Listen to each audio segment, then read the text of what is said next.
All right, welcome of the Lowdown Sports Show. This show is brought to you by the Basketball Net by DraftKings, Dallas, Texas, board operator of the KNC Masterpiece, and got his own show now from the 7 to 11 hours. The Get Right with Reg and KG, Mr. Reginald Adatula in the building. What's up, brother? What's happening, y'all? I appreciate y'all having me on with you. Appreciate you coming on with us, my man. Got a lot in store for you today. Gonna talk about the Get Right here later. Talking about some crazy WNBA stuff that happened. And preview these NBA finals. Sounds good. I'll give you what I got. All right. Let's get after it then. All right. Starting off with the NBA side of things. Let me actually get a pause real quick. I hear an echo All right. too. Yeah. I do hear myself now. Okay, you got an echo now? Yeah. Yes. So I guess just mute until you got something to say. All right, cool. We'll keep flowing through this then. NBA Finals, though, ladies and gentlemen, or gentlemen in this case, ladies if you're listening Ooh. as well. But I mean, who knows who's out there? Mm-hmm. We got some NBA Finals on tap. We got a lot of talent in these NBA Finals. Golden State you said it. Warriors, proven champions. Boston Celtics, historically, the franchise champions. Very new guys as far as the people on that team in the finals in the Boston Celtics. Got a good matchup coming, though. High-powered offense, big-time defense, a lot of good talent here. So we have a big-time series on the way, and it's been fun watching them get there, except for, the Warriors. I didn't enjoy watching them get there. I say I need the Mavericks to be here right now, but Steph and them and Wiggins, just decided to play some basketball for the first time in his life since, he was drafted. But hey, brother was an all-star. He said he wanted to get to the finals too. So, hey, they're there. But Gotta do it. we got to see what Reggie thinks about these NBA finals. Reggie, NBA finals on tap. Give me a prediction. Oh, you started in like the worst place for me. I hate predictions. You're gonna find that I'm a very tangential person, so I apologize ahead of time. I hate predictions, and it's for this particular reason. I don't have a crystal ball, right? Like I can give you as much information, much kind of analysis as I can give you. But ultimately, we play for a reason, right? They're not on paper, and nobody likes to come back around and tell you when you're right. People only like coming back around and getting after you when you're wrong, as if you knew what was going to happen. So I don't love predictions. And also in this space, I don't know if I could even analyze myself into a prediction in this one. I really am intrigued by both of these teams. We can start with the Warriors here because the Warriors are a team that are like stretching out a window, which is something I'm not sure that I anticipated being possible, right? You have that core of Steph, Clay, and Draymond, and those guys have gotten old. Like that's not even a core that I thought would still be together at this point. They are just putting it up because they're in San Francisco. They built the new arena, and they're just like, look, we'll pay exorbitant tax, bills to keep this thing together and add youth to it. And I didn't imagine that it was possible because of like the rules that are prohibitive, and just because of like the way that sports go and are toll human body. I didn't anticipate that they'd be able to keep playing at these levels. So like I'm amazed by them. And by the fact that there's also a really good defensive team, in addition to being a team that shoots well. Plus, I've already added like 3+ at this point. I understand that. Plus, we are not seeing the Thanos snapping all-powerful Warriors anymore. Right. They're not that anymore. Because one thing that you'll notice is the Warriors, when they were at the height of their terror, they could take a 15-point, or they could be down 15 points and you would be on the edge of your seat because that thing could be gone like that. That's not the case anymore. Steph Curry shot under 40% for the first time in I don't know how many seasons. It might have been the first time in his career outside of the 1 year that was like wildly shortened where he shot like 20-some% from three. Him shooting under, it's what makes them incredible is not them shooting well. It's them shooting otherworldly is what makes them incredible. And they're no longer those guys. They're no longer 42% to 43% three-point shooters. They're 38% three-point shooters, which is good. Don't get me wrong.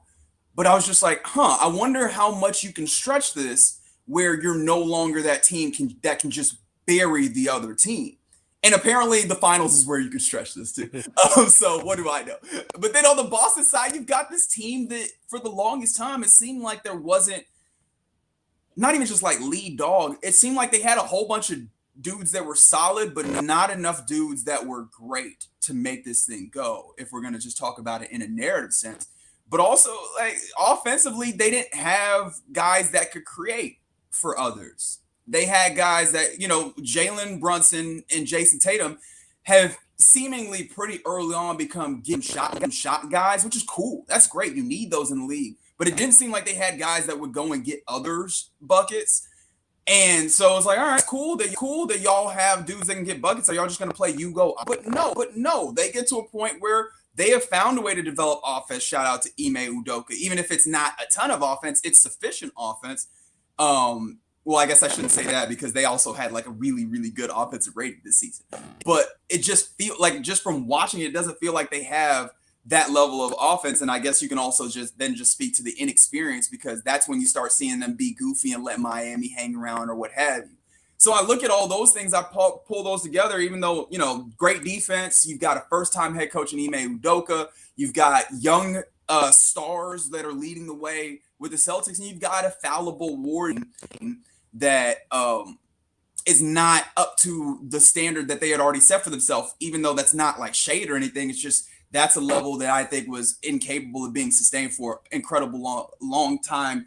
You just get these two teams that I could see either way it breaking. I could see the Celtics finding a way to lock down that chaotic offense that the Warriors typically bring, and then you find yourself in a place where the Celtics win in 6. Or you can find and also the Warriors turning the ball over. That would probably factor in. Or you can see yourself in a place where the Celtics just don't have enough offense, where Steph Curry and Klay Thompson, more Steph and Jordan Poole, are running around all the time and finding back cuts and front cuts and left cuts, right cuts, paper cuts, any type of cut you want. And then they end up winning in 6 games. It really does feel like one that at the very least I want to go a long period of time just so I can figure this out, so I can see the chess match of this matchup, because that's really the greatest thing about this is you've got two teams that are really good at the tactics of this all, and I want to see how those match up and play. The team split in the regular season, and of course you really can't factor that in when you get to this point in the year, but I want to say 2 things. First, you were right, Reginald. This is the first time in Steph Curry's career, besides the shortened year with the bubble and everything, that he's shot below 40% from 3.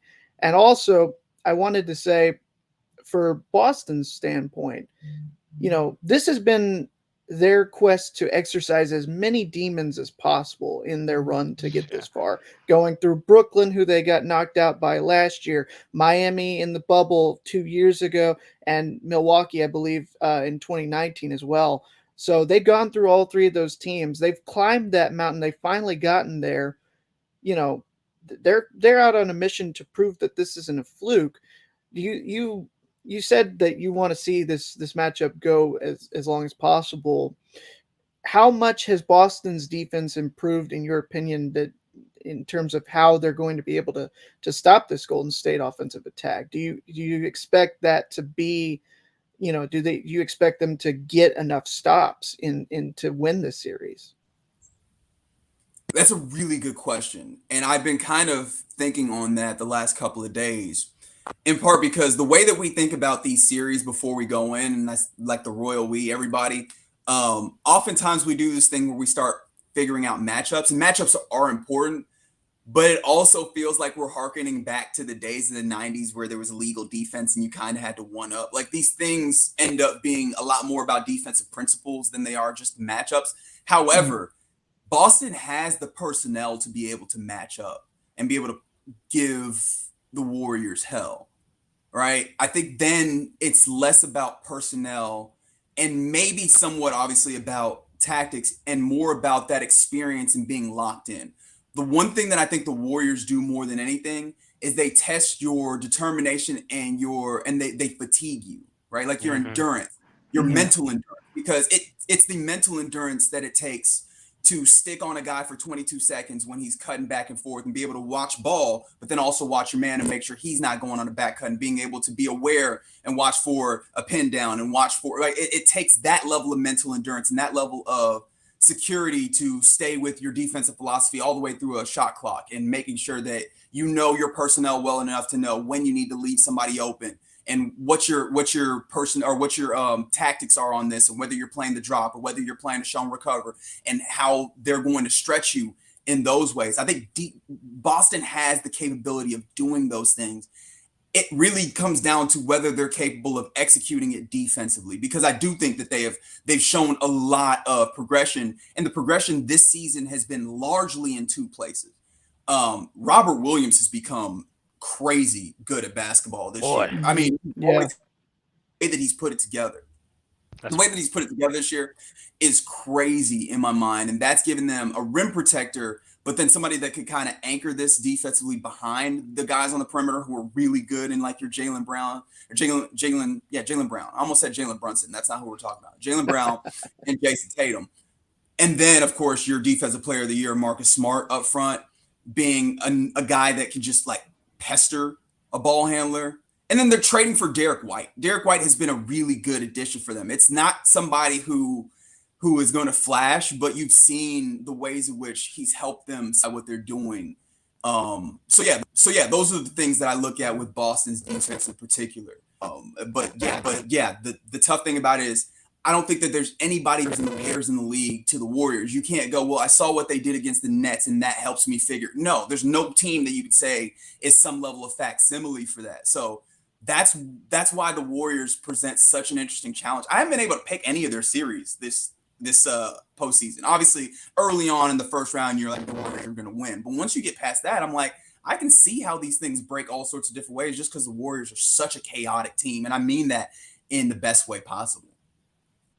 Yeah, I actually had them, I believe, in my original bracket. BJ, tell me if I'm wrong here. Okay. Going out in the second round and Yes, not you making did. it as far as they are now, just because of that, inconsistency that we've seen from this team throughout the year. And which actually brings me to my point that's going to be a counterpoint, but also like supporting your earlier point that they aren't exactly that old team that when, a lead was never safe with those Golden State Warriors. They have some of that left because it happened to us. Because every time when we were up 15, I was like, nah, I don't feel good about that one. No, I'm not feeling okay. I'm like that meme where he's just sweating bullets, just dripping, because it's gonna happen in here in just a minute. They're gonna blow that lead. I don't know if that was just us being the Dallas Mavericks or if they still have some of that old stuff. I think they still have some of that old stuff, and I think it was us too. But I also support the fact that they're going into this series against the Celtics, with those inconsistencies. And, the Celtics aren't us. They are a more consistent defensive team. I think they're a better all-around team. Obviously, they made the finals. So I think, unless the Warriors really tap into that old team and, like, when they get those leads, they hold on. And when they're behind like that, they can rally like nobody's business, especially at home when they can get the crowd behind their back, which that's why I've got them taking game one. Let me go ahead and tell y'all that one. But it's going to be a great series, and I hope it goes the distance like Reggie's talking about here. It's got the potential to, and you talked about matchups. You don't want to dig into those too much, but I know Derek White, Marcus Smart going to be chasing Curry like a chicken with his head cut off, and and you talk about the mental fatigue. Like, yeah, Curry is going to be running all game long, dude. Like he doesn't stop. So like, Derek White in his first NBA Finals, Marcus Smart in his first NBA Finals, like, can they deal with that? Like they're gritty defenders. Marcus Smart is a defensive player of the year. Saw something crazy last time a Boston Celtics player was in the finals and was defensive player of the year. They won the championship 2008 Celtics with KG. There's nothing to that, maybe, but it's got to make Marcus feel good. Maybe the world is on his side. Maybe he's got some faith and it'll pump him up. He might be one of those guys that creates motivation for himself. Got a little bit of crazy in him like Kobe or something. I don't know, but it is going to be fun. But we'll see which type of Warriors team that we're going to have in the finals when they're at home. If they split it, I think the jury's still out. If they win both, then it might be those old guys that we got back, and they're trying to win another one. So I'm ready to see it. I'm with you. Oh man, I had something I wanted. Oh, okay. The thing about like leads evaporating with the Warriors.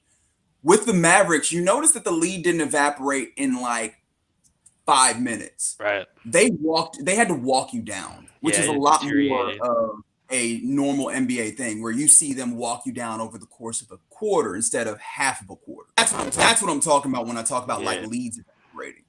The Warriors at their height you would look down, look up again, and the game was entirely different.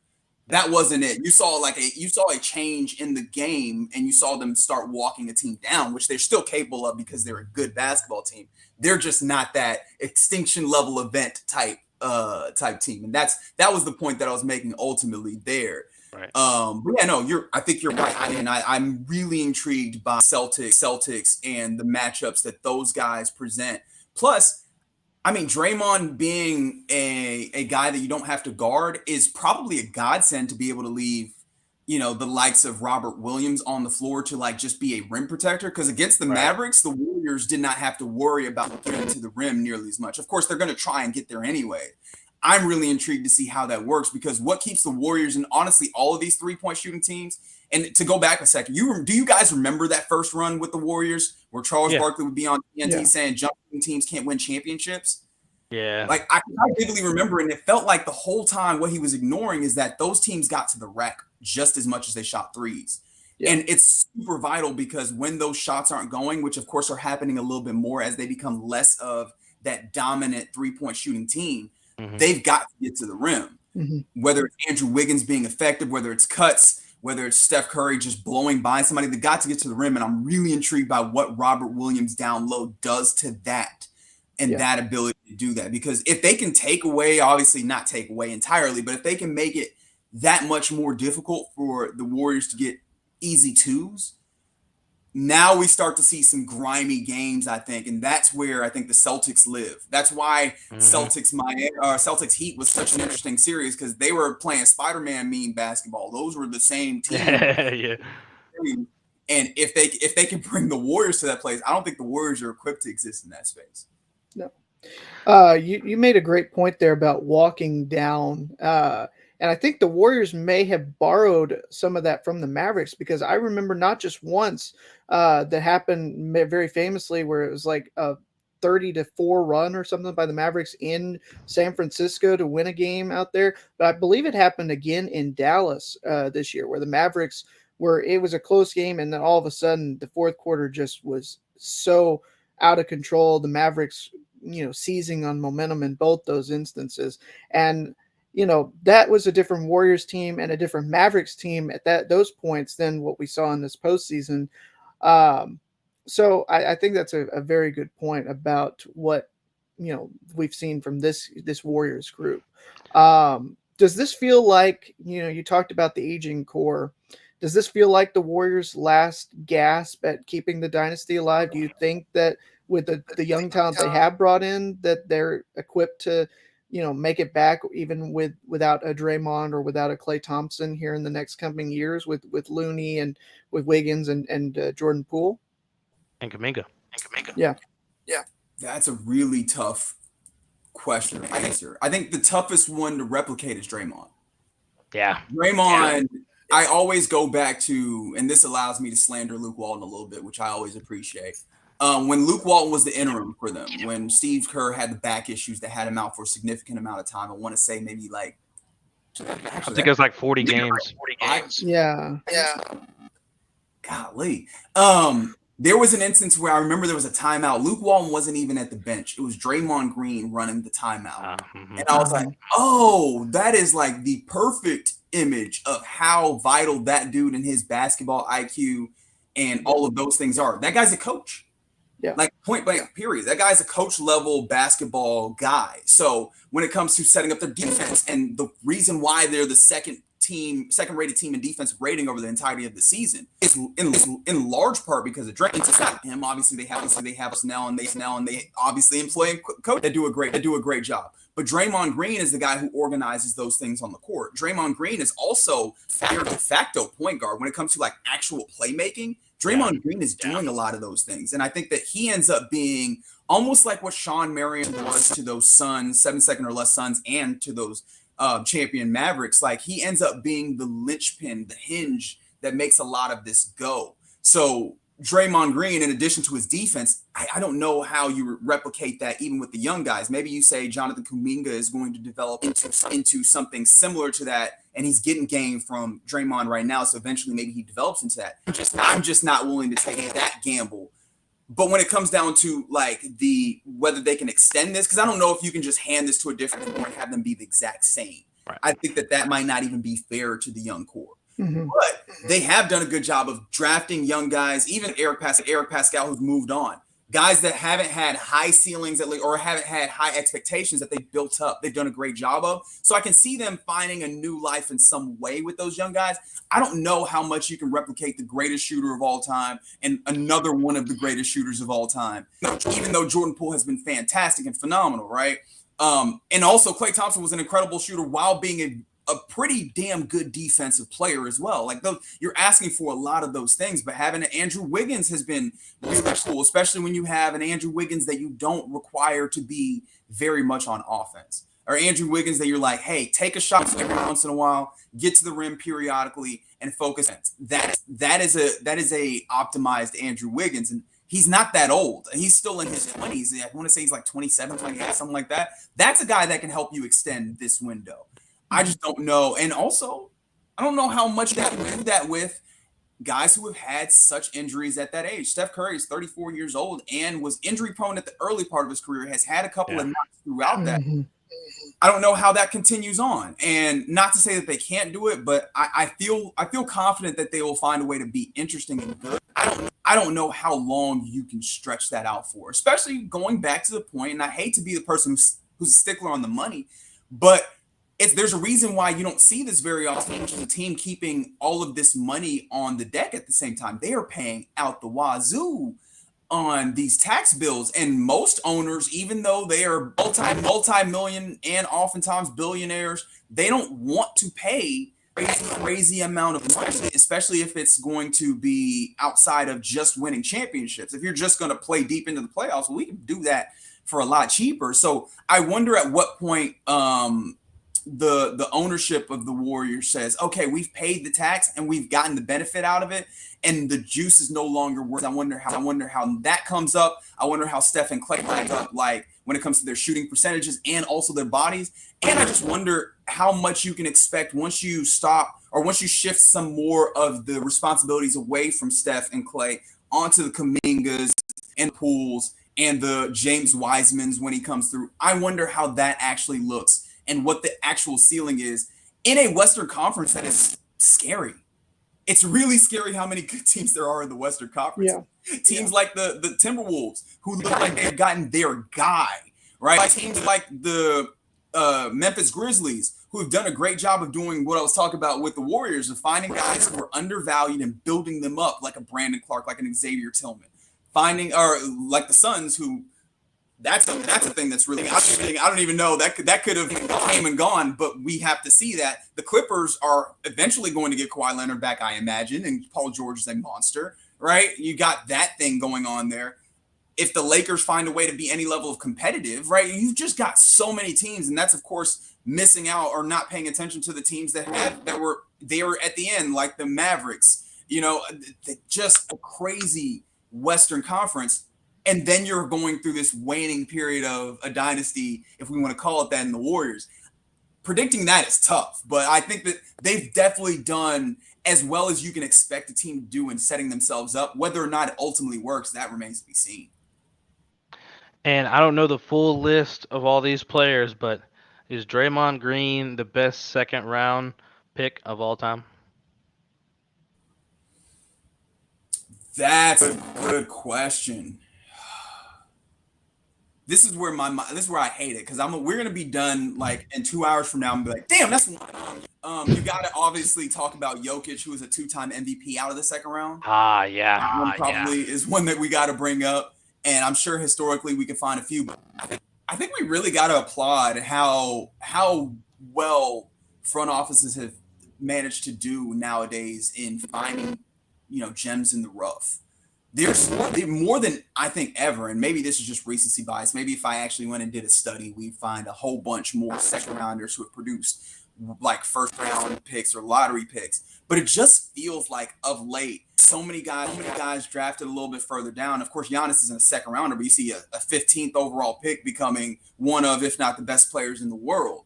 Right, you're seeing, like I said, Jokic come up and be a 2-time MVP out of the second round, and the list goes on and on. I'm sure we can point to many guys who you go, that's a second rounder, but playing a vital role for teams, and it feels like Brunson doing a great job. But Draymond's got to be top 5 or 10 of those, absolutely, without a question. I like how smart he is. His basketball IQ, as you mentioned. I think, outside of maybe the Lowdown, he's got the best podcast that talks solely basketball.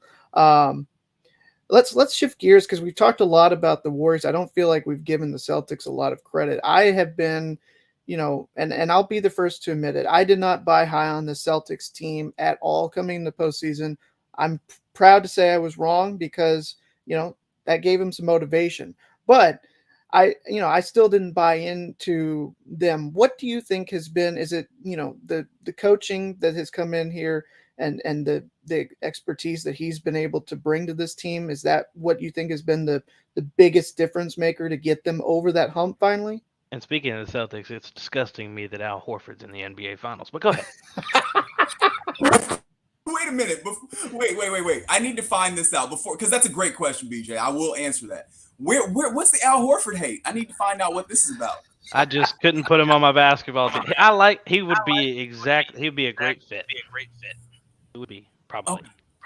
All right. I don't know. Something like, look, I get a good slander. I just needed to know what that was about. I just don't like him. Horford. You gotta say it like that, by the way. Al Horford. Al Horford. I hope his sister doesn't watch this podcast. Oh, and she goes to bat for her brother. I respect her. A lot of her. She'll put this tumbler right up against my head real quick. Yeah, Ime has played a huge role in this, and I'm not sure if it's just like X's and O's, but I feel like one of the things that I can definitely point to, because I don't know how equipped I am to actually dig into X's and O's, that I leave that to like great basketball analysts and video coordinators and stuff like Steve Jones and Nekias Duncan, folks like that. But I feel like Ime did a great job of empowering his guys to progress, because we've seen a ramping up of talent when it comes to, or like capability, because talent has been there for Jason Tatum, Jaylen Brown, but like those guys have absolutely upped their level of play.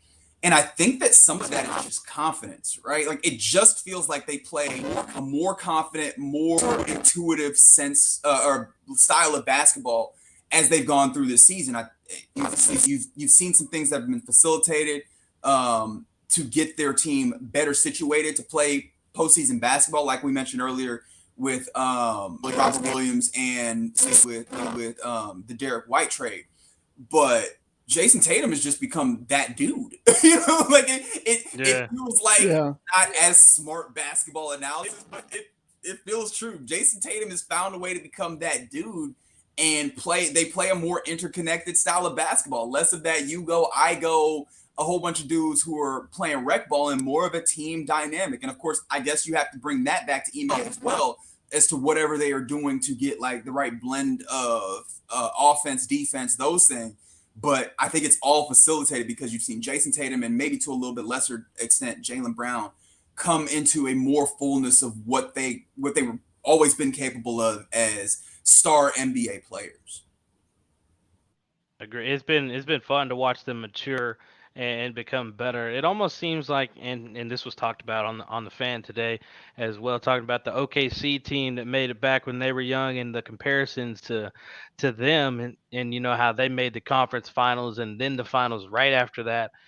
This team got more of a chance to grow up before they made their way back there, and it feels like a rejuvenated, obviously more matured and ready team. Like if they'd have made it immediately that next year, like that OKC team did, I think you probably get the exact same result. I think now you've got a better chance, and the they're more confident as well. But before we slide into WNBA here in a little bit, Reggie, want to get some last final thoughts on these finals. BPI had the Celtics winning this series 80%. They had them at 80% to win the NBA Finals against the three-time champion Warriors. 80%. What do you think about that? It sounds ridiculous because like the number is so damn high, and these are the we've come to respect, especially the Warriors. Coming into these playoffs, I absolutely would have looked at Boston as the more highly regarded team in my estimation. Of course, we've seen some things from the Warriors, and now we're doing that thing where we trade on their history. And I don't know how much I can actually factor that in, right? We're doing now they've got championship pedigree, which I'm not saying is nothing. It's absolutely not nothing.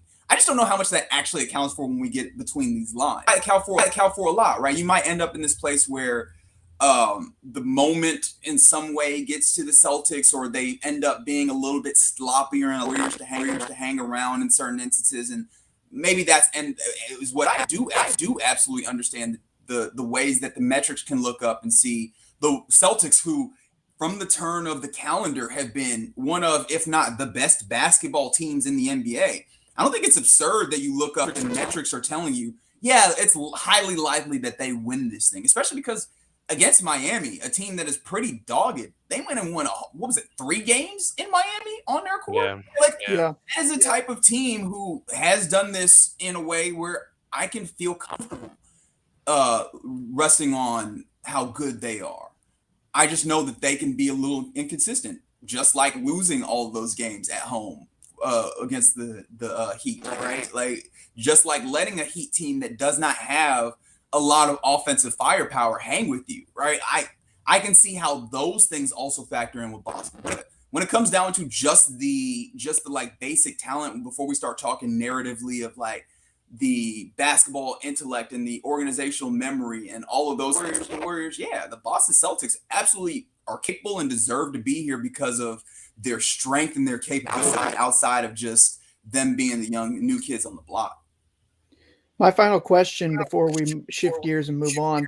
Do you put any stock in like superstitious traditions or whatever? Like there's been a Kendrick Lamar release every time the Warriors have won the NBA Finals, or there's been a New York Knick on every championship team in the past, so that gives the edge to the Celtics. Do you put any stock in that? And if so, I mean, something's got to give if that's the case.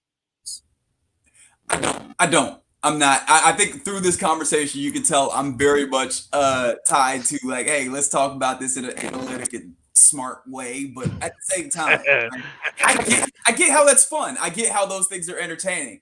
My thing about it is I just want to keep those to where they need to be. If we're in a mode where we're just having fun and telling jokes are greater than facts. I get it. Sometimes we just got to have fun and tell these jokes. Yeah, the last time Kendrick Lamar dropped, that was it.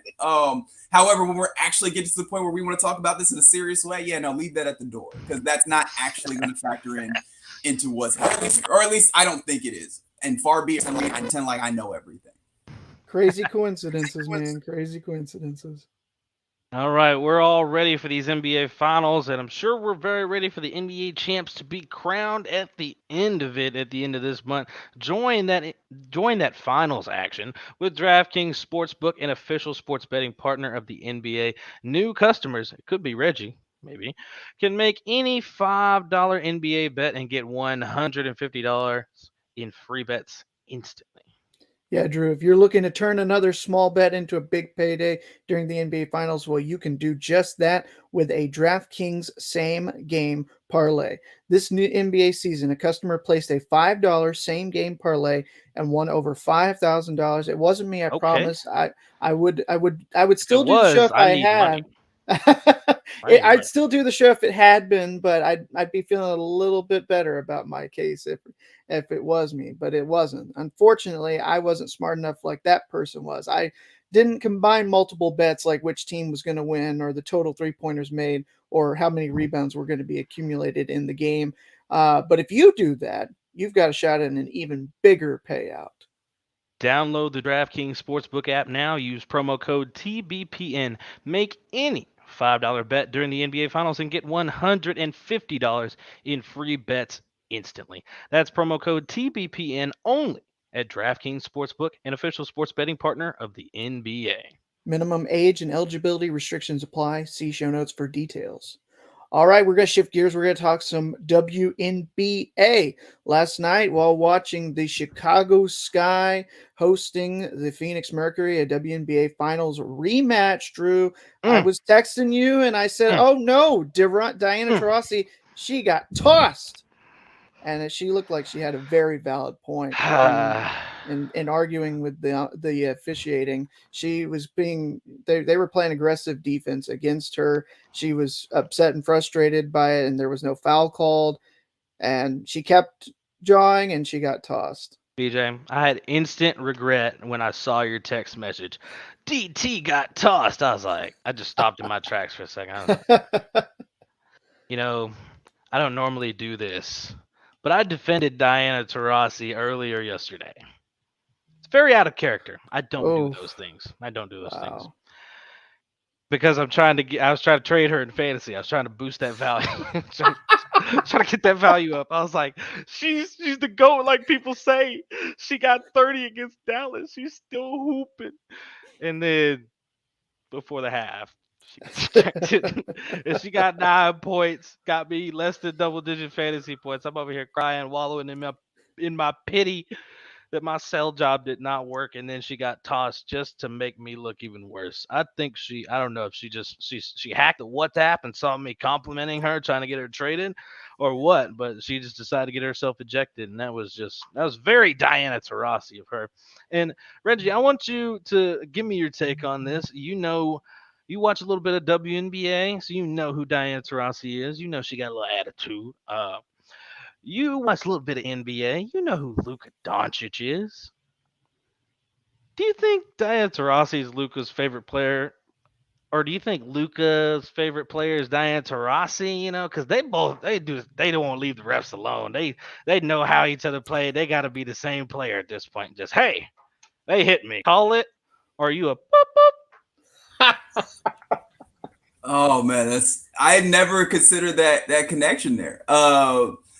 I don't know, because this seems to they seem to kind of come from the same place. Like they're just wild competitive to the point where they're like, how could you? How dare you? How dare you? Like the audacity of you to call a foul on me.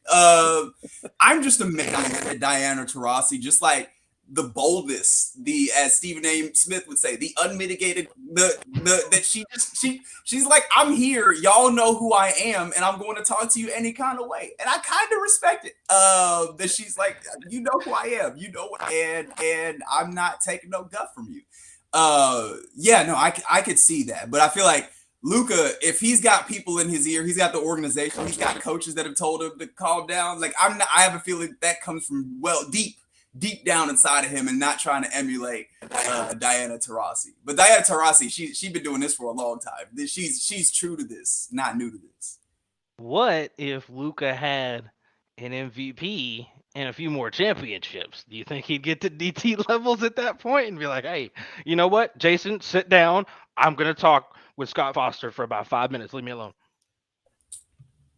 I think it would go over better.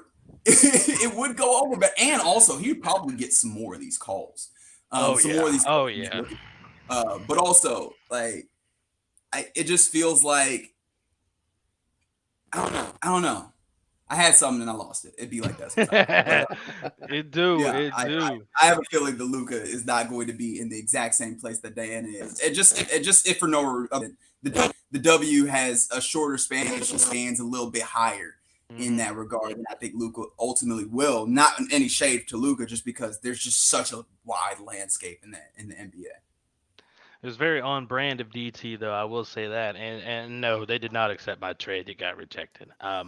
So I'm still over here in pain with those measly 9 fantasy points that she left me yesterday. So I'm not up this week in fantasy, guys. Don't ask. Don't ask what the score is, and don't ask if I'm going to come back, because I don't know. What's the score?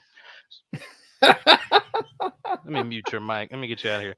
Kicking from the show. Me and Reggie will finish it off. The lowdown with Reg and Drew. All right. We still got some more for you though, Reggie. Dallas Wings played some basketball last night. I refrained from saying good basketball because that would be a lie. It was some Um, basketball. and it would also be a lie if I said everyone on that team kept their heads. It would be a very, very bad lie. No one would believe that. They know who the star player is, and they've seen her play this season. And that's what I want to get into with you, Reggie. Reggie, you've talked to Coach VJ before. You've had her on the fan. You watch this team. You know a little bit about this team as well. You might know more than BJ, but I'm not going to get on his head in this episode. But she had a problem last night. The Wings had a problem. They have gone from a team that couldn't lose on the road to what the heck are you doing out there? To you got 2 free throws down to tie the game. Enrique at the line. And for some context, people, in the last 4 games, Enrique has been 17 for 17 from the free throw line. I can understand a little bit of frustration here. A little bit, but this one was a little bit more than I expected. She missed the first free throw, was absolutely shocked in herself. Stuff like that happens. And then the second one comes up, getting ready for it. Gets right here and holds it. She pump faked the free throw and tried to point like, hey, they crossed the line. Like, what's it matter? You gotta shoot. you still gotta shoot. You still gotta shoot, yeah. What are you doing? And then after that, she proceeds to get twice as mad, maybe 3 times. I don't know how many multipliers you want to give it. She got way more mad, as many as you can think of. A lot more mad. And she decided to go over to the sideline. She saw this podium, where they got people behind it that write stuff down, print off box scores and stuff. Important stuff happens behind it. She goes over there and gives that a swift kick and knocks down both of those towels. So she kicked the mess out of it. She didn't just toe tap that thing. She kicked the mess out of it right in front of VJ, and VJ was just like, what? I think she was scared for her life at that moment, personally. I'm not even going to lie to you. VJ thought she might die right there with the angry Enrique. But did you get to see the game, Reggie? And if not, I'm sure you've seen a highlight by now, and I just want to know where you're at with this team at this point, from the way they started and what you've seen lately with these guys. Because I'm not sure who this team is right now, and I don't know if they know either.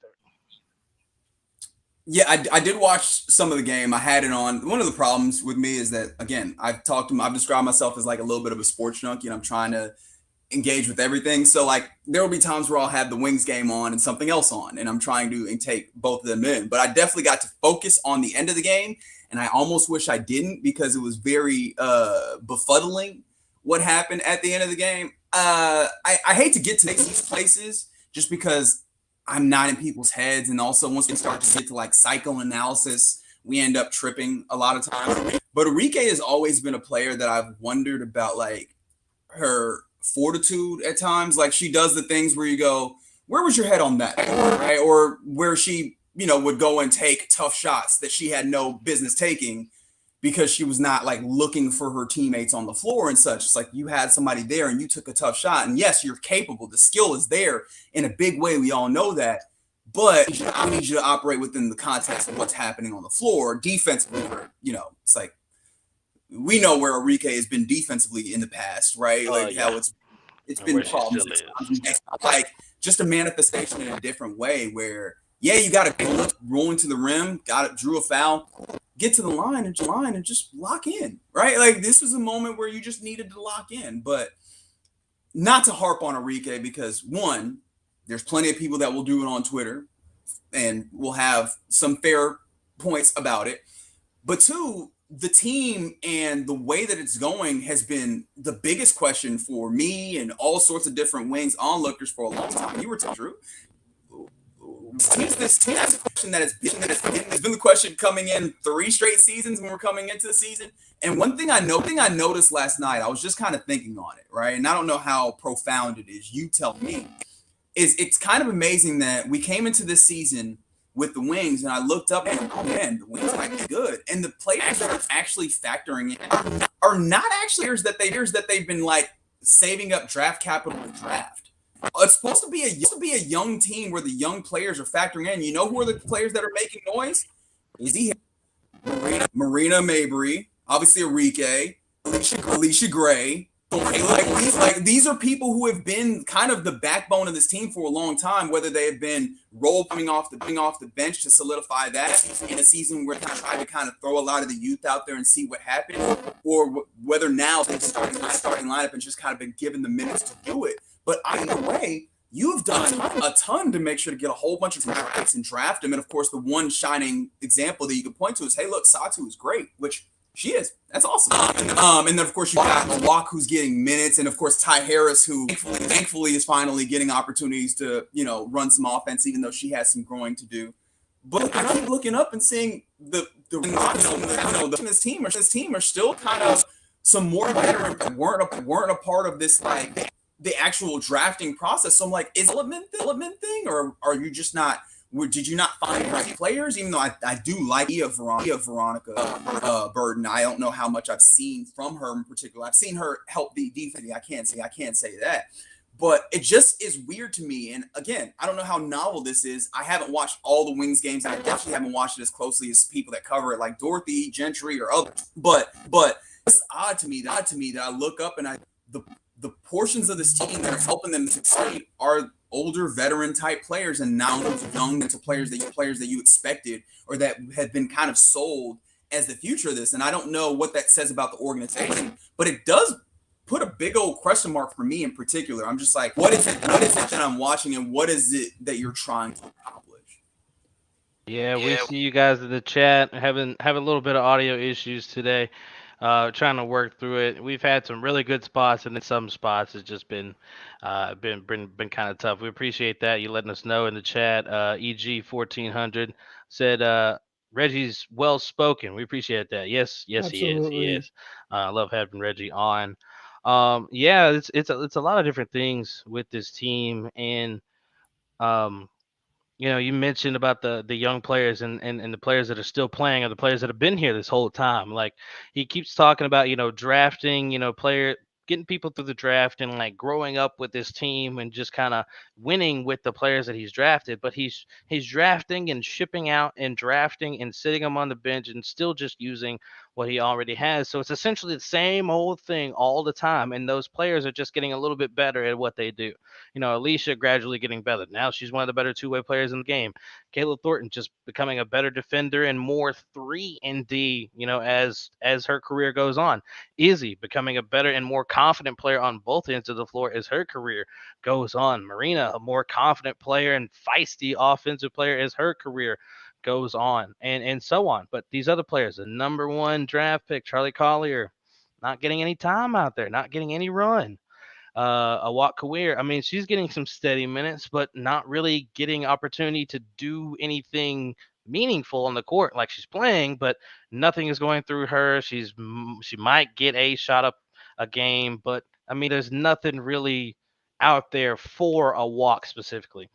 And, Ty Harris, they tried to start the season starting her and then, instantly switched that up and put Marina in the starting lineup, which Marina should have started anyway. But, Ty, people have always vastly defended Ty. And I'm not here to bash Ty, but I think that y'all are expecting more from Ty than she can actually give you. So like, you think she's this floor general, like, I don't know, this perfect point guard, like maybe she would be elite in this league, but not here, not with this opportunity that she's got here. You send her to Cheryl Reeve, she could be a most improved player candidate like Mariah was for a while, but Mariah is going to be Mariah because she's unfortunately always got those health concerns. So, and she's out indefinitely right now after starting really well in Minnesota. And it's just so unfortunate for a person like Mariah, why I quickly segue, that's, had those injury struggles. And when she got here, didn't play more than 8 or 9 games initially, and then played 28 last year, just to not be given a chance again this year and sent to Minnesota, which I understand shipping her off, but I think it was kind of late because, she had missed the first 2 years off the fat contract that they gave her, and they kept like, let's try it again. Let's try it again. And, she never like proved anything in the off season because she always was hurt. So she just sat back and made sure she was healthy to start the season. But anyway, enough of Mariah Jefferson. This team, though, they don't get to do this draft and develop like Greg thinks is going to work out when the players he's drafting aren't better than what he's got right now. Like, KT is playing, all those minutes a game except for last night where she only played like 23 because she's better than those other players. Like, they're not outworking KT. If those just offensive players that you're drafting, you can't outwork Kayla Thornton. She can get those threes down. She can score. She's got the size. She's a defender. She's beating you out for playing time right now. And the same old Alicia Gray, Rookie of the Year from 2017, she's talking about it, and she's beating everybody out for playing time. So this plan that Greg's trying to make doesn't and hasn't for years lined up with the head coach and how they want to play. Greg is drafting and bringing in who he wants, and VJ's over here trying to play fast, lead the league in pace, and we pick up Tierra McCowan, who is incredibly slow-footed. I like her rebound thing, and she can be a double machine if you utilize her and play at her style. But you can't put Tierra McCowan in an offense and a team that wants to play fast like it's college basketball and just run up and down the court. Which VJ didn't even accomplish that last year when she didn't have Tierra. They were ninth in the league in pace. They were ninth in the league in pace. And, they're about in the same boat right now at the exact same pace as last year with Tierra. So that I will give an indictment towards VJ because she's not actually playing at the pace she wants to. She didn't last year, and she's still not doing it, whether Tierra's on the court or not. And the defense that's been talked about this season, it is better. I will give you that. That's for sure. It is better. But it's got a glaring hole in the paint and in the interior that just – I don't know how you can win games like that. Yeah. And I mean, that's I don't want to say it's a big reason that their start to the game is always bad because it's easy layups, back cuts, bounce passes in the lane, and especially to not play drop coverage against LA when all of those baskets were just everybody cutting behind you and slithering right through and getting to the rim. Like, it just doesn't make sense. And why do you draft Charlie if you're not going to play her in the paint and try to, alleviate some of that? That's my big question.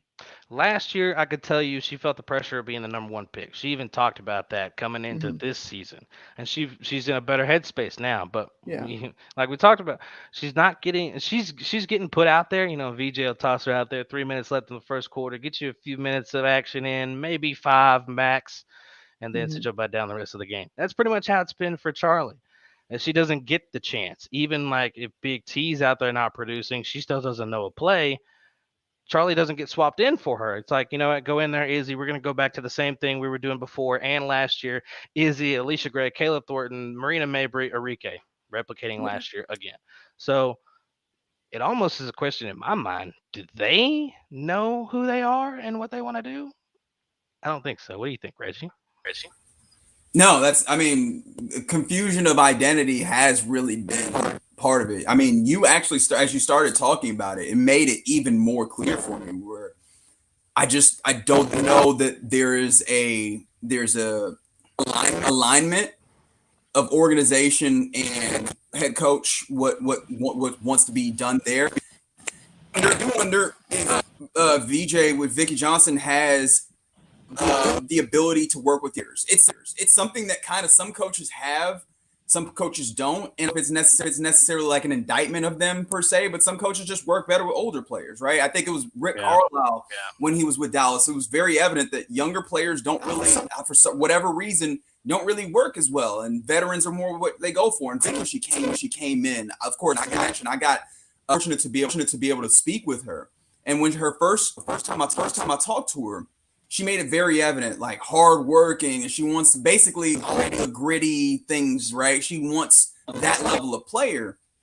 And it seems like those players are the veteran players, like your Alicia Gray, your Kayla Thornton, who you talked about at length there, Drew. So it feels like those are the players that you get that fit what she wants meant, but like the players that have been drafted in various, different ways, I guess outside of like Veronica, who kind of fits old. They're not in that space. So I don't know. I think there's an alignment. I don't even know that you can point to, because sometimes even from the outside, you can point to, like this is what they're trying to do. Even trying to do spot on, you can have an idea. Yeah. I don't think I've ever found it. Always felt like Acquire the talent, we'll figure it out later, right? Acquire somebody who is good, who's versatile, and we'll figure it out later. Where you can point to like when they drafted Satu and Bell. I was like, okay, it seems like they're just like get big, tall players that can do things. Sure, want it. But I don't know that there's a very particular direction, and that's been a question for me as well. So again, I hate to like knock down just because they're doing well on the court right now, or better at least. You've seen progression, but at the same time, there are some really big questions as to what's happening. The Charlie front has been wild to me because I've gotten to a place where I don't know who to blame on that. You're right. She just looked like she was dropped on a NASCAR track. She just looked like everything was too fast for her. But at the same time, in those few minutes that she's getting, which again, probably not enough, in those few minutes she's getting, I'm not seeing flashes. Like in any, you should get the idea of a proof of concept, right? Even if you're like, okay, I'm not seeing exactly what it is, you could start to see, okay, there's a nugget, right? We talk about it in football with a quarterback. He's not there yet, but I can see the flash. I can see the reasons why you see this in this person. I haven't seen that with Charlie. I haven't seen those moments where it's like, oh, that's the hooper. We just need to get that out of her. I haven't seen that. So I don't know if it's like maybe she just doesn't have it, and maybe Vicky's seeing that in her exorbitantly long practices, right? Like maybe she's seeing those, and like maybe there's just not there. Maybe Vicky's not giving her enough time to develop into it. It's one of the tough things about this league and how tight it is. You just don't have the amount of teams to get all these players in and give them opportunities to. It feels like you just either throw them to the wolves or go with a advanced team and nothing really. And I guess that's where the likes of Chelsea, Dungy, and I guess now Charlie are kind of suffering in some ways. And I guess it's kind of both of their faults, both coach and, kind of Charlie at the same time. I don't know if you can really isolate one in this particular situation. And shouts out to EG in the chat, thinking the most underrated part of draft scouting is looking at how each player is coached, which actually brings me to bring something up. Thinking about who Charlie Collier's college coach was, Vic Schaefer, out there, and the type of coach that he is. He's by no means a softie, So I mean, he runs a tight ship out there, and I mean, it should be almost, almost a relief maybe for Charlie coming to VJ after having Schaefer for the time that she did, but. I don't think it's her having any problem maybe in practice or anything. I do think one is a lack of opportunity, but I don't really see in these flashes that EG is also talking about in the chat. Flashes are everything for young players. I haven't seen it either. And, even when she does get that time, but, lately I do see, when she gets the ball, she's got an open look, she's taking a shot and she's been knocking them down. So you can see that she's confident enough to actually take those shots now. Last year to where she was timid and would have to pass things back out, being a little nervous. Because I think, once she was ripped from that starting lineup last year, it just, whatever little bit of confidence she had, it was gone. It was gone, and she needed the off season to recover from that. She didn't have any super stellar off season overseas or anything like that, which it's almost kind of worrisome because everybody dominates overseas. I remember a few years ago, Teresa Plaisance had a 30-20 game overseas, and Jessica Shepard had a 20-20 game this overseas off season. So I mean, like, I get there are different leagues that you go to, and some are more difficult than the others. But you're number one pick, Charlie, and you gotta start stepping that game up. And when she's out there on the court, like, I do see the confidence, but I don't see what we're looking for. That thing that a number one pick is supposed to have. And she could be on the verge of bust. If she stays here, I think she will be. If she gets traded, depending on where she goes, it could work out better for her and she could stay in the league. But if she stays here, I think, coming into training camp next year, I think she's one of our cuts, no matter who we draft, if she comes around again next year. And that's a tough thing to say, especially also being a freaking Longhorn fan. I want to throw up, but it is what it is. And, I'd rather her be freed and go play somewhere else and then show us actually that she's a number one pick than to really suffer over here because they don't believe in her here. And I see that. At least I do anyway. we'd be remiss if we didn't talk about your stinking show, Reggie. We're over here talking about basketball all day, NBA, boys dribbling basketballs up and down courts, girls dribbling basketball up and down court. We want to talk about the star of the show and his new show. Man, Reggie, I don't know your entire journey. I'm actually relatively new to the fan. So as soon as ESPN was like, peace, I was like, you know what? I'm jumping ship. I don't really have a choice, but and it was nothing against y'all. It was just what I had known for forever, so I just kind of stuck with it. But I have been loving the fan, the various shows. I've checked out everybody from the morning to the end of the day, so I know everybody's little sticks and how what ticks some of y'all off. Just go interrupt Corey during the show. You'll have a great time. You'll have a great time doing that. And if you really enjoy food, you're a foodie, do not listen to a single take about food from Kevin ever. Don't do it. You will be pissed off. Or just be like, what is he talking about? Why did he say that about my precious whatever? But my man Reggie here has upgraded from board operator and guest host on the weekends to the host of his very own show in the nighttime, 7 to 11 hour, the Get Right with Reg and KG. They haven't gotten many episodes in yet because the Texas Rangers just keep playing at 7 o'clock and keep winning baseball games, which we're not mad at that at all, but we want some more Get Right with Reg and KG. Reggie, man, just tell us how this all came together, how you got to the fan, and just the process of making your own show over here now from 7 to 11. That's extensive. I appreciate you rocking with the station. That's pretty awesome. Yeah, it could be a long story, and I can make it even longer, but I'm gonna try that. Paring it down, went to UT Arlington, and I studied broadcast while I was there. And working there was a really cool experience just because there's a lot of different places where, the program is really narrow and it only really teaches you to do one thing. And at UTA was kind of broad, and especially at the radio station there, it was student run and it was internet radio. We didn't necessarily have to abide by FCC laws, even though we tried to. That was the objective, but it was really hands off, and they let us kind of do our own thing. Happened to be there at the time with few other really talented, really driven folks, and so that really helped kind of ambition and allowed us to play around and do some fun things. And one of the folks with happened internship at the fan, really talented radio person, and he put in a good work to get into the fan. Now, of course, I got in. Went and did my interview and everything, and I guess in with me doing my interview and with that cosign, I don't know which one carried more weight. I was able to start working at the fan in December 2016.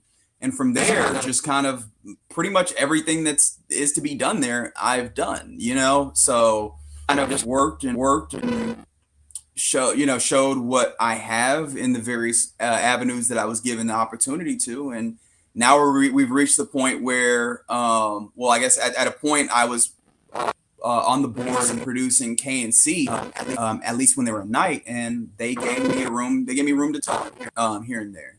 They did not close that space to just themselves. They're like, hey, if you got something interesting to say it. Oh, that allowed me to kind of get in there, have those engagements, and that also over time opened me up to the opportunity to host on the weekends, which I've done. And then that opened up the opportunity that when there was a space, the bosses said, hey, we want your voice more prominently on the station, and here, you guys, nighttime show. So myself and Kevin Gray are doing the Get Right with Reg KG, like you said, and that will be 7 to 11 on weeknights when the Rangers aren't playing baseball on 105 Big Fan. So especially once we come football season and the early parts of the basketball season, you hear us every night, just chopping it up, trying to have a good time, talking some hoops as much as we can, because but then also talking everything in between that. And yeah, I think we will try and cultivate in the same way that you guys here, just having a good time more than anything. Obviously you want to have good sports, good informative sports, and that stuff. But more than anything, it's an entertainment show, so we're trying to have fun. I think that's what you get when you rock with the Get Right. And I definitely had fun Absolutely. that first night. Looking forward to more episodes to come. Um, Mr. Reggie, fun fact for you, you probably don't know this, and it's been a while, but Kevin Gray was actually one of our first guests on the show in our very first episode back almost 2 years ago, about a year and a half now. So we have both members of the Get Right that came through on the Lowdown. I'm gonna pat myself on the back real quick. Hey, Yeah. that's great. Like I'm sure that KG's episode went a lot better than mine because he probably thought actually rigged up his like audio setup. I was like, I don't feel like doing that. I'll just do it on my phone. And I probably should have rigged up the audio setup, but hey, we were able to come through. All good. We're working through it. People still appreciate all your commentary today. I'm gonna do what I can in this editing process. But hey, we had enough. We had plenty of good content to where I don't think people are gonna gripe too much about those little spikes in No. it. They'll be like, "Oh my God, get this man a better microphone." But I like what he's saying. I like what he's saying. Um, Reggie. You said you've been working there since December of 2016, and you've done everything under the sun at the Fan. Did you feel an extra sense of pride and satisfaction when they finally called your number to host one of the shows by yourself and make it your own thing with Kevin? Um, it doesn't feel like the right answer, but like no. It seems absurd, but like I guess I have enough ego and I guess self worth as well that I felt very validated in what I bring. So it is absolutely an honor to get the opportunity to be in that space because one thing I saw is when it was announced that we were doing that, there was a lot of love that poured out. So I do appreciate that, and I never want to make it seem but I always felt like, all right, I know what I bring, what I'm capable of. The level of validation, hey, like I feel like I love internal validation. But the thing that really hatched me quite a bit is that we stepped up to that place and people were like, hey, really happy to have it. Really happy to have you saying these things to us. I would prefer else. That's the type of reaction that we got. And also on day one, I was like, all right, let's put this to the test. Let's see how much you rock with us. Will you donate to charities on our behalf? And people say, yeah.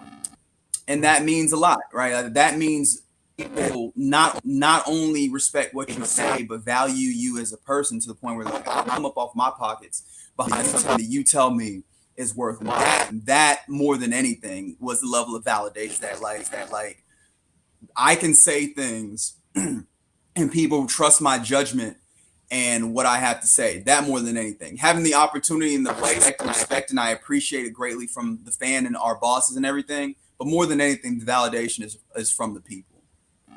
We all three of us have worked behind the scenes in radio, so we all have a whole bunch of stories. I'm sure that we would never want to get out on the air or anything like that.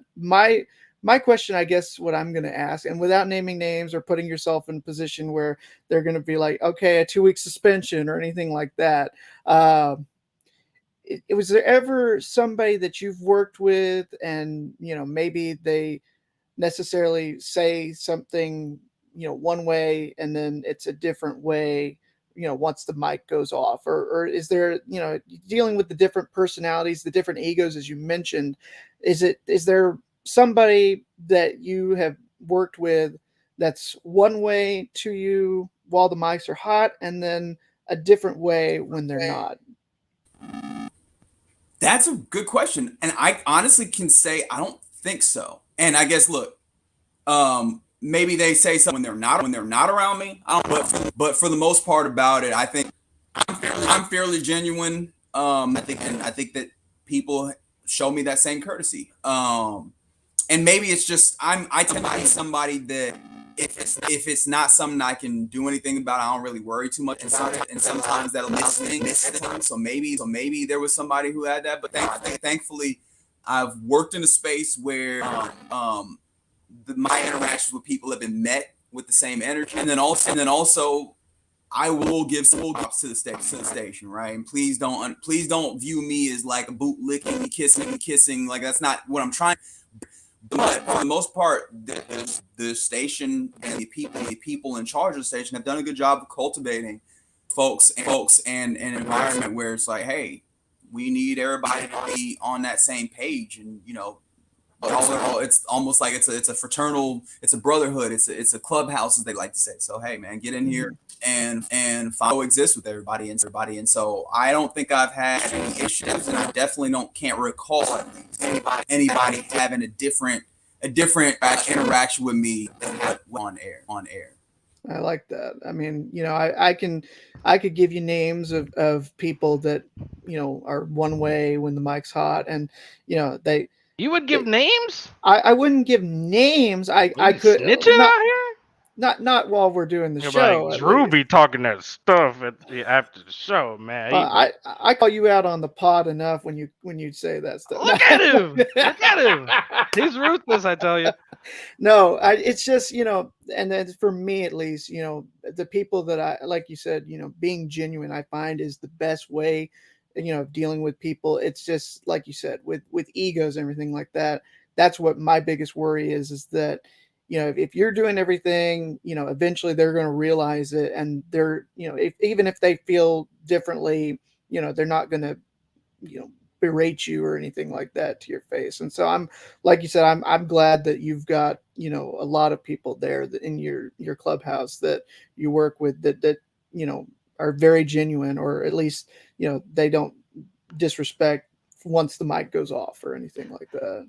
And back to the front end of what he said, since he want to be humble, what he's trying to say is when he got the gig, he was like, it's about time that I got this. I've been here 6 years. You better give me my own show, okay? But we'll let him be humble and be like, you know what? I'm confident in me, and good. There's some places in DFW where you can work for 20 something years and never advance. So that is a very very good fact that Reginald has gotten to this point in just 6 years. Oh no, because look, Drew, you're not wrong. But this is the thing, right? Because you guys are. I've never been somebody who subscribes to the idea that the cream will rise to the top. I know it's something that's said, but I'm very much a person where there's talented people who don't make it to that place all the time. So I'm not someone who looks and goes, my talent will get me to a place, right? My ability will get me to a place into the promised land. I made peace a long time ago with the idea. There's a possibility that and it just doesn't work out. That's just kind of how it goes at times. And so that put me in a place where I took validation capabilities and not in the results. It's almost like process oriented, and you see that in the way that I evaluate sports and a lot of different things. It's as long as the process was right, I can't really be too upset with the results because all sorts of other variables come in there. You know what I mean? I can't control if somebody doesn't like me. I guess I have less control over if somebody likes me or not, or what have you, or if opportunities don't arise at the right time. So when it comes down to yes, a little bit of a humble brag, but at the same time, it very much comes from a place where if I get an opportunity, cool. But that honestly, I don't know how much that actually says about my abilities. Because I feel like I abilities from early on. In fact, my boss will tell you there was a story in which I think it was on social media. Somebody tweeted, and the boss was like, "Yeah, Reggie is an upcoming star," and I tweeted back, "I'm a star right now." I had that ability in the capabilities that I had from. In fact, when I got hired here, I was flat out. I thought you could put me on the air right now. So I had that in my ability. So when I get to this place, yeah, sure. I'm happy to be there, and I'm grateful for it. But I do think that I had that ability, and I've had it for a while. Nah, bro, we're bringing you back on the show. Absolutely. I was just about to say, one of my favorite interviews we've ever done. Hey, man, he got that energy, bro. I want to get on the radio right now. Hey, let me go get live. Let me go hack this radio real quick. Let me just what is he doing talking about the Dallas Cowboys at 4:23 in the afternoon? This is not all right. But no, I appreciate that, man. And Yeah, you definitely have worked I'm not gonna cuss on this show. This is a clean show. You know, worked your buttocks off, okay? And I'm looking forward to more to get right. And before we get into our with it or quit it game, just tell us some more about the get right. I know you guys haven't had a bunch of episodes yet, so nobody could come on here and be like, I'm looking forward to this segment. Yeah, this segment. Do you even remember? They done had 4 hours of show, guys. Don't pretend like y'all super fans or something. We don't remember. But we know one thing. I know one thing that y'all did that first night was y'all had, kind of get to know thing going on, and you extended it because you guys were new and, a lot of people didn't know you. So what are some of the other things that you plan on bringing to your show, some unique segments, or just, just whatever you guys have in store for your consistent show? Well, that's a great question. I like to ask you the same thing. No, like I just genuinely, I don't know. I think that my perspective, and it could be wrong, I don't pretend to know everything, is I think that it'll flow naturally of the friend that we have, the partnership that we have, the capability that we have to relate to each other. And that's a time of day where luckily the degree of the audience is just a different level, right? Yep. Just to kind of go behind radio, and I know you guys have an understanding, but the listeners might not, is radio during the daytime, whether it's the morning drive or the afternoon drive or the middays, the radio's driven a lot by people in their cars, and that's a lot less of an opt-in than at nights. At nights, people aren't commuting nearly as much. Of course, you got your truckers, you got people who are doing Uber and deliveries and those types of things who are, but a lot of your audience is making a conscious decision outside of work hours or what have you to tune in. So those people are invested, and in that way, yes, I'm trying to do the show that I want to do because I'm the person, I'm the talent, I'm here to create the content, right? But at the same time, also want to involve the sensibility, just like welcome folks into like the round table that is the show. So I think at some point that'll be dictated in part by the reaction of the audience. Hell, working on KNC, one thing I've really grown to appreciate is how much the audience can add to the experience when you allow them to. Mm-hmm. So that's something that we've been thinking about. So I don't know if I can tell you exactly how that comes to bear, but that's the type of thing that I'm looking on. I'm trying to cultivate the place where the audience feels like they're a part of the show and bring something to it and feels like, they know what's coming from me and KG because they know us pretty well. And because the show is us in a way. So I know the segments that we'll do pretty much most of the time. Kevin Gray has the gray area segment where, he's just going to kind of talk about something that he finds interesting that's coming off of his brain. Let's go back and forth with it. Every once in a while, I'll hit you with this and that segment, which is a really, really simple premise where we're just opportunity to throw something out there, and you can buy or sell it.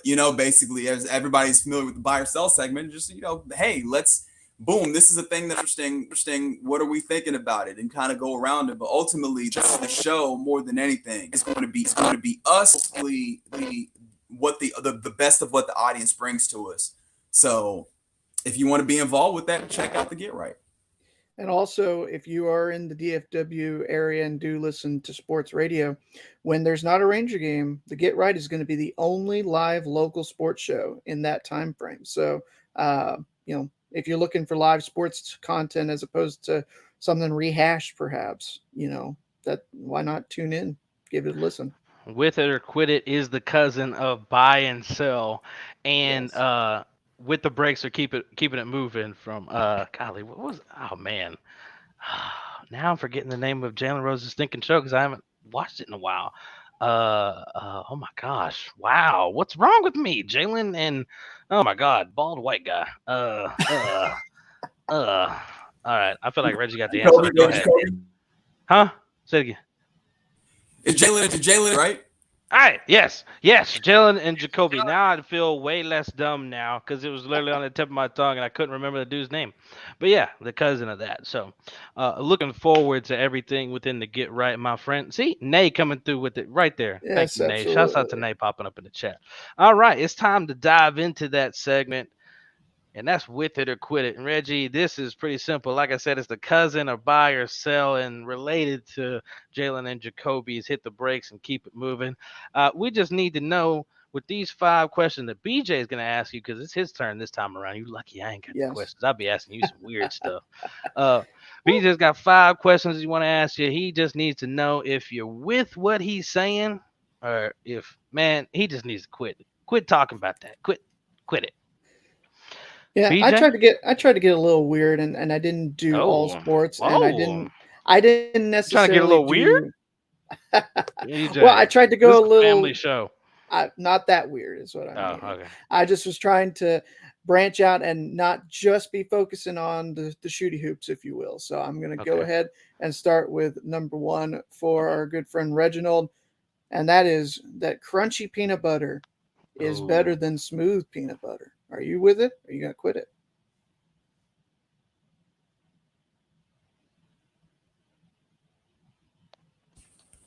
All right, sorry. There's time in my life where I was with it, but I'm gonna have to this point. You love crunchy peanut butter. Godspeed. I just feel like it's less versatile. It's very pragmatic. I think there's people that say Reg logical to be emotional, but like just the pragmatism of peanut butter, creamy peanut butter often works in more things. Like if I had crunchy in my fridge or in my pantry, it would just be for making peanut butter and jelly sandwiches. I wouldn't really do that much with it. Creamy peanut butter, I might do some other stuff. I might put it on some apples, do some other, like I have more versatility with it. So it's just that. Put it on your pancakes and your waffles. You'll thank me later, yo. I'm sorry. What? Wow, bro. Peanut butter and bananas on there? Bro, no, I mean you ain't got to do the banana stuff, but man, get some honey roasted Peter Pan peanut butter. Put it on them pancakes and them waffles, man. Get that syrup on top and bless yourself. I tried to bless you, Reggie. I don't know. I prefer buttermilk pancakes. Put some butter on it, syrup, and we can just stick there. Maybe some fruit every once in a while, but like let's keep it simple. Yeah, I respect it. I feel it. Okay. All right, number 2. If this Boston Celtics team defeats the Golden State Warriors, in your mind, do they exceed what the Big 3 team accomplished with their championship run in 08 and making it to another one? With it? Quit it. Ooh. That's tough. I'll say with it. And here's why. That 08 was like a culmination of careers for individuals, but this one would be a culmination of a career like for like Danny Ainge and Brad Stevens and Ime Udoka. Like this is a whole build. So I think that would mean a lot as an organization, is that build up to a championship in a way where the Boston Celtics, and I don't mean to say this is a pejorative, even though a lot of people do, like they built it real fast in the super team era. And I kind of want to take this opportunity to point to, yes, the fact is, about like the super team era, if you were starting that word and talk about it in that way, you gotta mention the way box. Like you can't thing where you go LeBron created the super team. No. He did that in response. Celtics gang. Stop that. Dude. I completely agree. Agree. Next time we get Reggie back, I promise we will have more excellent audio. Yeah. All right, number 3. I'm shifting gears. We're going to go out on the ice. Are the Tampa Bay Lightning going to three-peat as Stanley Cup champions? I say yes. They're going to. Are you with it or quit it? Man brought a hockey question. Yeah, I'm going to be with it. I'm not the biggest hockey. Like if you want to find a flaw in my game, you're there. But Vasilevsky, I know that when he's in net, and that dude is one of, if not the best goaltender in the game right now, or at least that remains in the Seahawks playoffs. So I can't tell you much about first and second, third line and there. But what I can tell you is that if you have a good goalie, you have a great opportunity in the playoffs. And that's the one looking at right there. I would go ahead and put my money on the Lightning doing it. Yeah, and you see a contrast in styles. Not going to spend too much on this, but you saw 8-6 in the Western Conference Finals game one. You might see 1-0 triple overtime in the Eastern Conference Finals. That's how the difference between those two series are. Is that they're both Eastern teams have great goaltending and both Western teams have great offenses. I just All hope right, I hope oh, somebody so gets in a fight so I can see the highlight the next morning when I wake up. That's why I that's look it. forward to It's it. going to happen. I get to You watch the Stars Flames series; they were going at it oh dude, every 7 game, I all love it. games. If there's not blood on the ice, it wasn't a real game. All right. I noticed you had Ken Griffey shirt on. We were talking for a few minutes before the show started. So number 4 is going to go to baseball. ESPN is debuting The Captain next month, July 18th, about Derek Jeter. And so the question is, that's going to be better than The Last Dance that they did with it, or quit it? All right, help me out here. Is the Captain, how many parts is this? Because I remember it was a multi-part, but how is it? I can't remember if it's 6 or 10, but it's either one of those two. I'm pretty sure. All right, I'm gonna quit it. It's not. There's no way that it does that. Even though I think that The Last Dance very much trapped in like it ended up almost being propaganda. Like that's a little strong. What I mean, It's like you had Michael Jordan was going to have some level of editorial control because he wasn't about to let you use any of his say so. So it was going to be skewed in a particular way. That said, it's Michael Jeffrey Jordan. Like he just holds such a large position in the history of the world at this point. Like you can't just say ball.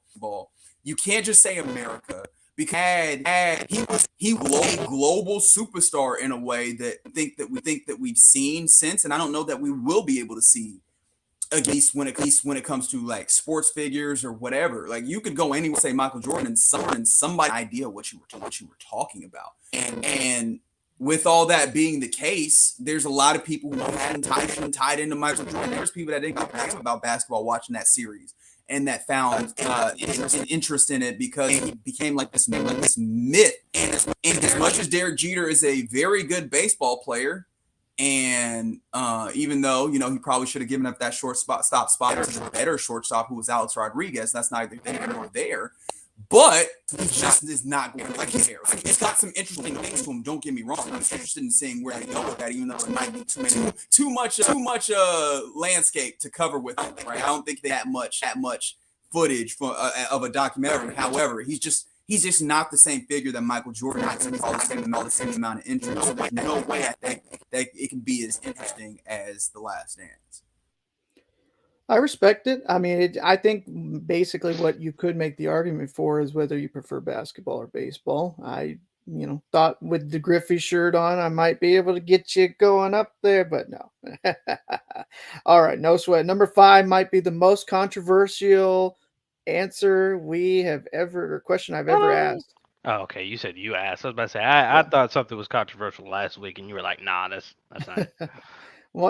This might be the most controversial I've ever asked. All right. Okay. Number 5. Pineapple does not belong on pizza. With it or quit it. And Drew walks away. Come on, man. Here. All right. Clearly, Drew has a very strong feeling on this, so we'll see how whether I disappoint him or not. Quit it. Pineapple goes on pizza if you want it to. That is a delicious fruit. It adds a sweetness to pizza, and it's about making sure that the flavors match on your pizza. I don't know why people are so opposed to putting fruit on their pizza like it ain't a whole tomato on there. Like it's fine. There's nothing wrong with it. You don't got to eat it if you don't want to, by the way. Like I don't know if anybody told you this, but if the pineapple, if you don't want it on your pizza, you can absolutely not ask for it. I ain't had a single anchovy on one of my pizzas yet. I'm not gonna tell you that you can't have an anchovy on your pizza. I'm gonna judge you for it, which is fine. but pizza. That thing is delicious. Have you not with the bacon? I'll put the pineapple on the pizza. I eat it out the can. I just leave it like that. I like them little chunks, bro. I can't put them together, yo. And you talking about the tomatoes? Them tomatoes is mashed up. See, I'm one of them weirdies. This is about to get real complicated now. I'm gonna get judged after this one.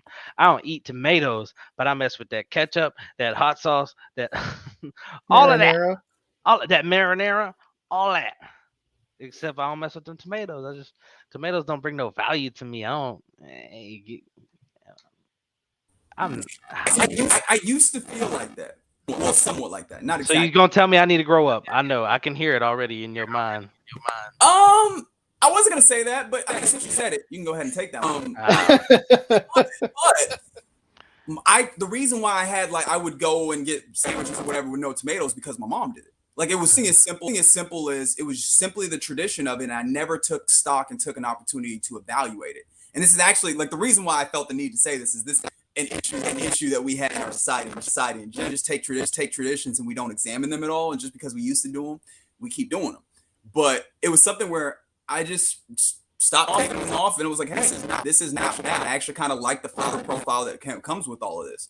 And now I eat tomatoes on stuff. Like there's still instances where I'm like, I don't feel like I want that flavor, but that's natural, right? If you don't tasting that thing, then I get that thing. But I'm a lot more open to tomatoes than I was previously, just because I hadn't given it a shot. So I don't know what it is, the reason why you don't like tomatoes, but I know for me that was something as simple as, hey, did you ever really give it a good chance? And the answer was no. And as I had a good chance, I kind of like this. I don't love it. It's fine. I kind of like it. I might end up being in the same boat because mine's probably the same thing. I just not really giving it a chance because, always, I don't even remember how I got to where I am as far as what I like on my burger. I don't know if mom was like, "What do you want?" I was just like, "Man, I don't know. Ketchup, mustard, pickles. Put it on there." This is the first thing that come to my mind, and I just been eating it since. It was just like lettuce. That goes in a salad. No, I don't want it in a burger.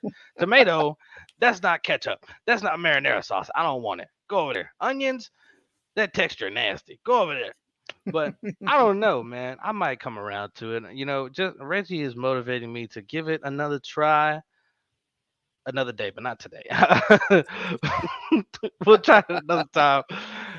Somebody be like, you know what? All right, you want the rest of this burger? It's got a tomato on it. I would take a bite. I might finish that burger and be like, you know what? That tomato's not that bad. It's not that bad.